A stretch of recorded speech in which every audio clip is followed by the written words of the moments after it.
Hello students. Next chapter आगम। पहला पढ़ा था लागत। लागत था कि किसी भी चीज़ का उत्पादन करने में एक उत्पादक कितना धन खर्च करता है। ये वाला चैप्टर सबसे छोटा सा चैप्टर है, 2 पार्ट्स में करेंगे हम इसको। आगम, पहले चलो हम वर्ड आगम को क्लियर करते हैं। इसको इंग्लिश में रेवेन्यू कहते हैं। आर से उसको सिंबलाइज करेंगे हम। एक फर्म है, जितना भी उत्पादन करती है वो, फिर उसको बेचकर उसको जितना धन प्राप्त होता है, मौद्रिक प्राप्तियां, वो होती है आगम। जो उसने उसको मिला, जो उसको प्राप्त हुआ। तो पहली टर्म इसकी कुल आगम। डेफिनेशन क्लियर है। यहाँ एक अलग सी बात बताना चाहूंगी आपको कुल आगम के बारे में। मैंने यहाँ पी लिखा है, अदरवाइज हम लोग ए लिखते थे, ए सी या ए आर। अगर यहाँ ए आर लिखा होता तो ये बताना है आपको कि आगम वाली टर्म में औसत आगम और प्राइस इक्वल हैं। अगर प्राइस लिखा होगा तो आप अंडरस्टैंड कर जाएंगे कि ये औसत आगम है। अगर औसत आगम लिखा है तो आप समझ जाएंगे कि ये प्राइस है। आगे औसत आगम, प्रति इकाई बिक्री से प्राप्त आगम। आपको पता है कि कुल को मात्रा से भाग देने पर औसत आगम प्राप्त होता है।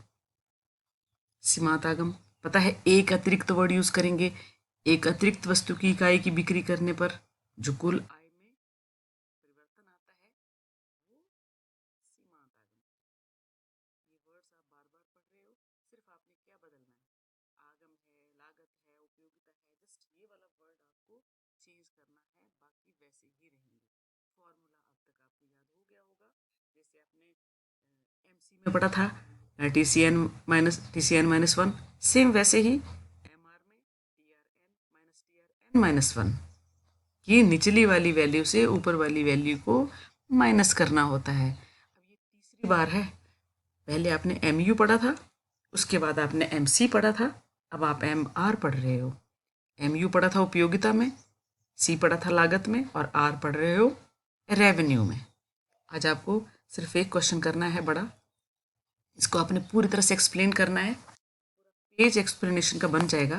क्वेश्चन है, कुल आगम, औसत आगम और सीमांत आगम में तालिका और चित्र सहित संबंध बताइए। इनके बीच किसके बढ़ने से, किसके घटने से, किस दूसरी वैल्यू पे क्या फर्क पड़ता है, क्या परिवर्तन आता है, ये एक्सप्लेन करेंगे। जो आप अब जान गए होंगे कि आपके पास अगर एक वैल्यू है तो ये आप सारा का सारा टेबल बना सकते हो। आपको ये पूरा टेबल याद करने की आवश्यकता नहीं है। ये देखो मात्रा है, 7 तक हैं, और ये प्राइस है। प्राइस और देखो औसत आगम सेम है, तो कोई एक वैल्यू अगर आप याद कर लेंगे तो उसकी हेल्प से आप ये सारा टेबल बना पाएंगे। अब ये आपको सिखाना नहीं है। ये देखो आप देख रहे हो, इसका एक्सप्लेन करना है फिर हमने, और इसी की हेल्प से चित्र बनाना है। आप ये चित्र इन पॉइंट्स की हेल्प से भी बना सकते हो, फ्री हैंड भी बना सकते हो, लेकिन सारे बिंदु क्लियर होने चाहिए। ये देखो, ये एम बिंदु है, ये नीचे एन बिंदु है।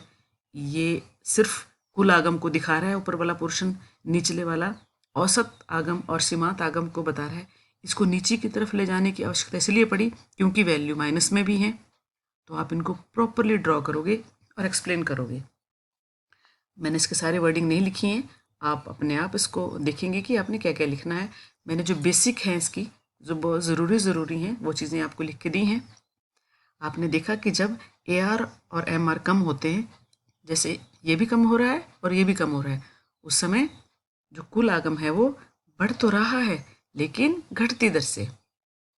और वहाँ मैंने आपको डायग्राम में बताया था, एम बिंदु पर जो टी आर है वो अधिकतम हो गया है, ये वाला पॉइंट है, 5th पॉइंट। और उस समय जो एन बिंदु पर जो सीमांत आगम है वो 0 है, ये देखो।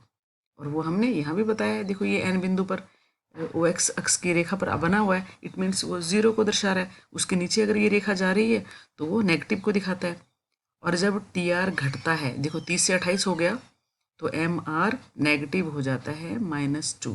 और इसको आपने प्रॉपरली एक्सप्लेन करना है। बिल्कुल थोड़ा सा काम दिया है आज, अच्छे से बनाएंगे, और जो पिछला होमवर्क बच्चों का बचता है उसको कंप्लीट करेंगे। अगर हम स्पीडली चलेंगे तो बच्चे कॉप अप नहीं कर पा रहे हैं, तो पिछला काम भी करेंगे। कल हम इस चैप्टर को कंप्लीट कर लेंगे। बहुत शॉर्ट बना है, जल्दी से करेंगे, अच्छे से करेंगे। जो बात समझ नहीं आएगी वो बच्चे पूछ लेंगे। Thank you.